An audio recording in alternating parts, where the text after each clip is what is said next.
Today I'm doing something a little bit different, and I'm going to be talking about congenital heart defects.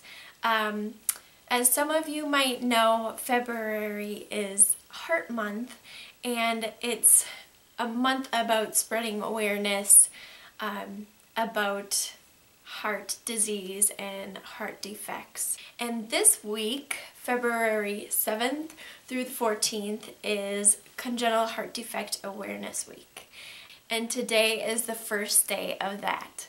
There's this little challenge that has been going around social media, and it's a photo challenge, and it's for Chd Awareness Week. And it is a photo challenge, but I wanted to do something a little more special because I love talking about my daughter Gracia. So this photo challenge, it says Chd Awareness Week Photo a Day Challenge, February 7th through the 14th. And the directions say, post a photo of something for each word of the day as you interpret it.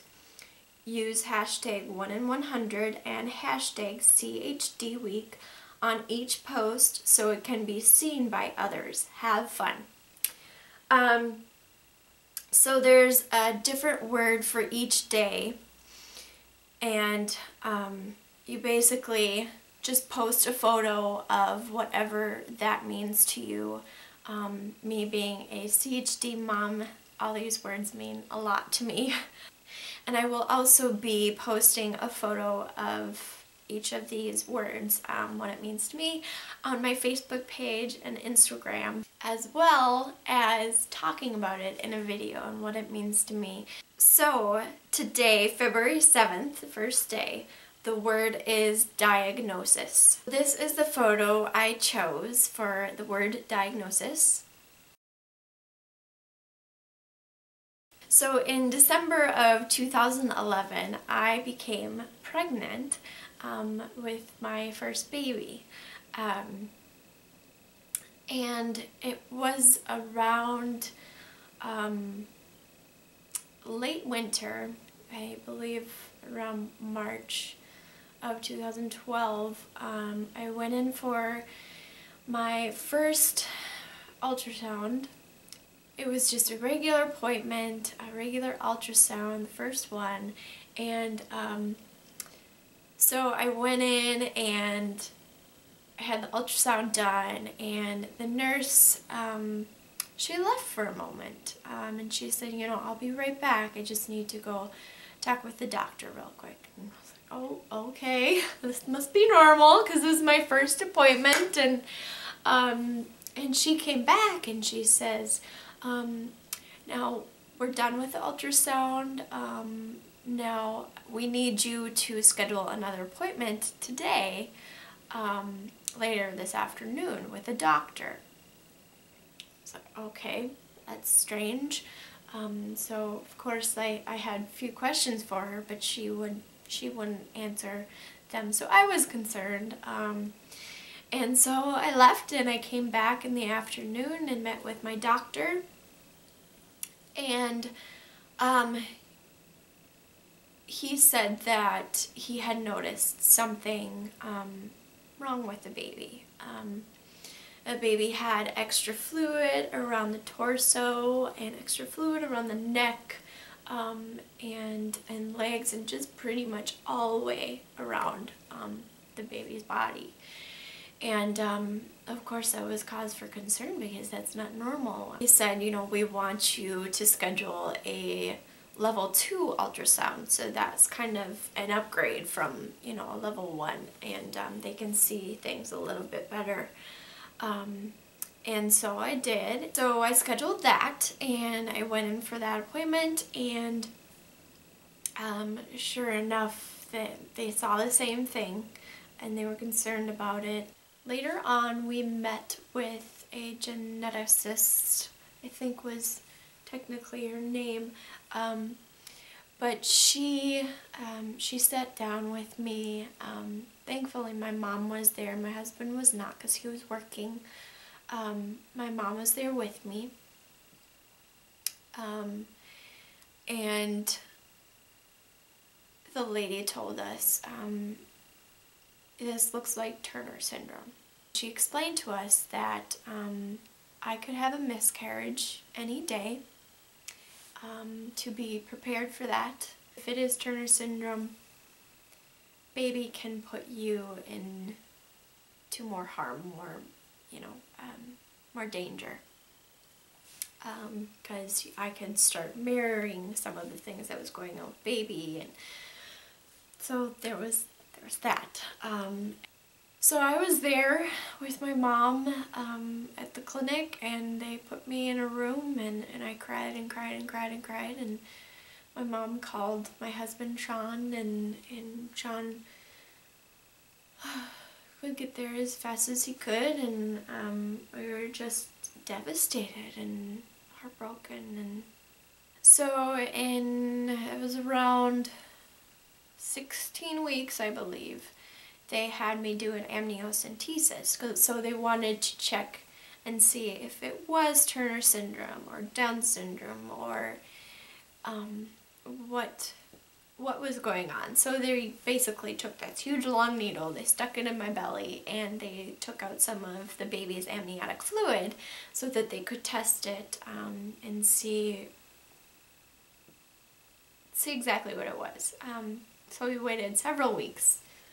Well, it felt like a long time, but I think it was like 2 or 3 weeks that we waited for the results to come back, and they came back and there was nothing wrong. No extra chromosomes. The genes in this baby were like perfect. And so they were stumped, and we were in a position where, well, we felt a little bit of relief, but we were still scared because this baby still had all this fluid around, its body, and we were just kind of lost. We met with some other specialists and a cardiologist, and so we had this level 2 ultrasound, and doctor looked closer at the heart and saw that there was something going on with the heart. So we scheduled a fetal echocardiogram, which basically is an ultrasound where they look very closely just at the heart, and they can see how everything is working in the heart. So we scheduled that, we had that appointment, and met with another cardiologist, and sure enough, baby had only half of a heart. So the cardiologist sat down with us and explained to us exactly what this heart defect was. It is called hypoplastic left heart syndrome, which basically means the left side of the heart, the chambers, are not developing. So baby would be born, of course, with just half a heart, would have to go through 3 surgeries in the first 4 years of her life. The first being in that first week of life. These babies are in hospital for at least a month on average, when they're born. We were feeling sad, very sad, and that it was a heartbreaking day, but relief at the same time, because we finally had an answer. We had an answer to what was going on with our baby.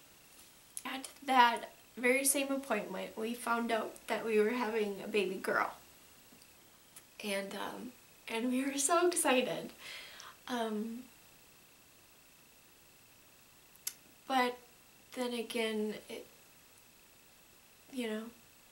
we weren't so focused on the gender at that point, We were more focused on baby's health and concerns about that. And so that is my interpretation, what I think of when I see the word diagnosis. I think of that day that Gracia,